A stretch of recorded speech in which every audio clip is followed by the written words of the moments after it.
This happened a few months ago, back in the spring. It was a weird in-between time in my life. Just graduated, no real responsibilities yet, and far too much time on my hands. I'd finished school a semester early, which sounded great when I was drowning in work. But when all that time actually showed up, I had no idea how to fill it. My full-time job wasn't starting until June, and most of my friends were still busy with school. So until then, I just drifted, caught in a strange gap between two parts of life. It felt off, like I didn't belong anywhere. That useless feeling started to rot something inside me. I'm the kind of person who needs structure, who needs to be doing something. Sitting around day after day, just watching time slip by, was slowly destroying me. That's probably why I agreed when my mom asked me to check on my Uncle Rick's beach house.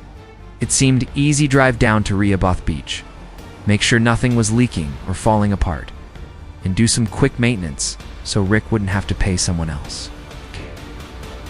Oh, and yeah, I'm from Pennsylvania.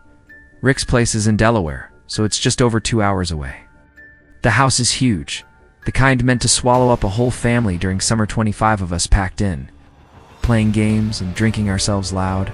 That's all our family's ever really been good at. It's not right on the beach, but it's close tucked in a quiet neighborhood with tall beach grass and roads that twist like veins. Fast forward to some random weekday, I can't even remember. Thursday maybe. I left in the late afternoon, not the smartest idea. The drive was uneventful. When I arrived, everything looked normal. I walked through the house, checking Rick's list. Faucets, breakers, windows, all good. The place was in perfect condition. But being there alone felt wrong. I'd never seen that house without the chaos of family everywhere. No board games strewn across the tables. No shouting or laughing. The silence was the worst part. The house felt hollow, abandoned, watching me. Everyone has that one place that feels alive when it's full of people. Now picture it totally empty.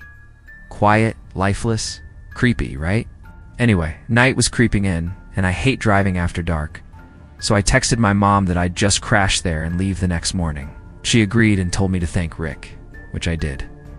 I made something quick to eat, scrolled on my phone, and got ready for bed. Normally, during family trips, I'd be stuck on the 3rd floor in some cramped little room, while everyone else claimed the bigger ones. I wasn't bitter, that's just how it always worked. But that night, with the whole place to myself, I decided to enjoy it. The master bedroom on the 2nd floor has its own bathroom, a massive walk-in closet, and the most absurdly comfortable bed I've ever slept on. It wasn't a hard choice. That was my room for the night. I got into bed around midnight and fell asleep fast.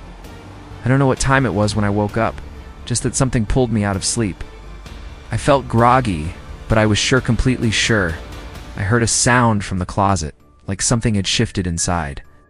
Not loud, not crashing, just a small, quiet movement. I turned my head toward the closet and immediately felt my heart slam into overdrive. My body could move, but I didn't want to. My brain screamed not to. I shut my eyes and whispered to myself to just sleep. I almost did. But the exact second I started drifting off again, I heard a dull, muffled thump from the closet. I opened my eyes just a crack, tried to pretend I imagined it, but I knew I didn't. Something had made that sound, and then, like something cold, had wrapped itself around me. My body completely locked up. Not just fear, something else. Couldn't move, couldn't twitch. I finally understood what being frozen in place really meant. I listened in pure horror as the closet door began to creak open. Through the narrow slit of my eyelids, I saw a shape step into the room. Dark, human. It stood beside the bed, silent, watching me. It didn't move, just stared. Time twisted. Then slowly it turned around and walked out. I didn't move. I couldn't. I barely breathed. I heard its footsteps slow and heavy. But instead of going down the stairs, they went up, to the 3rd floor. My stomach flipped. That was the only staircase, no exits up there. Whoever it was now trapped. Wanted to scream, I wanted to run, but I couldn't fight whoever that was. Didn't know if they had a weapon. All I could do was wait.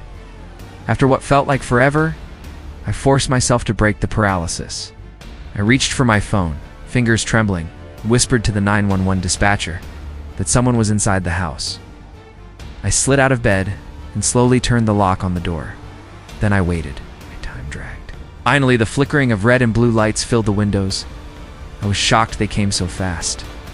I bolted downstairs, threw open the door, and nearly collapsed when I saw them. The officers didn't hesitate. They rushed inside. I stayed outside. They didn't take long. They came back out. They said the house was empty. I couldn't believe it. I heard those footsteps go upstairs. There was nowhere else to go. I had to still be inside. The police told me I must have missed him somehow. That fear can mess with your head. But I knew better. The man hadn't just vanished. I wasn't okay with them leaving. So I called Rick. He was furious. Told them to check out and told me to stay close and make sure they did it right. So they searched again. This time more seriously, room by room. Rick told me to follow them, and I did. The cops opened closets, checked under beds, even knocked on walls. They yanked shower curtains open, tested all the locks on windows and doors, and that's when they found it. One window on the third floor of the room I should have been in was unlocked. One officer stayed by the door, while the other went outside onto the back deck. I followed the second officer outside. I couldn't stand being in that house another second. He scanned the yard with his flashlight, nothing. Then he pointed it up toward the roof, and my heart stopped. There he was, sitting on the roof. That man, the one from my room. He looked awful, bald, filthy, clothes in tatters. He looked like he hadn't bathed in years. The next hour passed in a blur. The officers radioed back and forth, and they got him down. In handcuffs. They said he was probably homeless, maybe squatting there for days or longer. But when they questioned him, asked how he got in, how long he'd been hiding, why the closet, he said nothing. Not a word. Just stared, blank, like none of it mattered. He sat in the back of the police car, empty-eyed, and that was it. Even now I can't make sense of it. Why that closet? Maybe he panicked when I came in. Maybe he thought that was the safest place to hide. I still don't know how he got in, neither does Rick. The roof isn't reachable from the ground, so that explanation doesn't make sense. The whole family's been begging Rick to install security. He refuses. But what haunts me, what truly stays with me, is this one thought. If I'd gone to sleep in my usual bedroom, the one on the third floor, maybe none of this would have ended the same.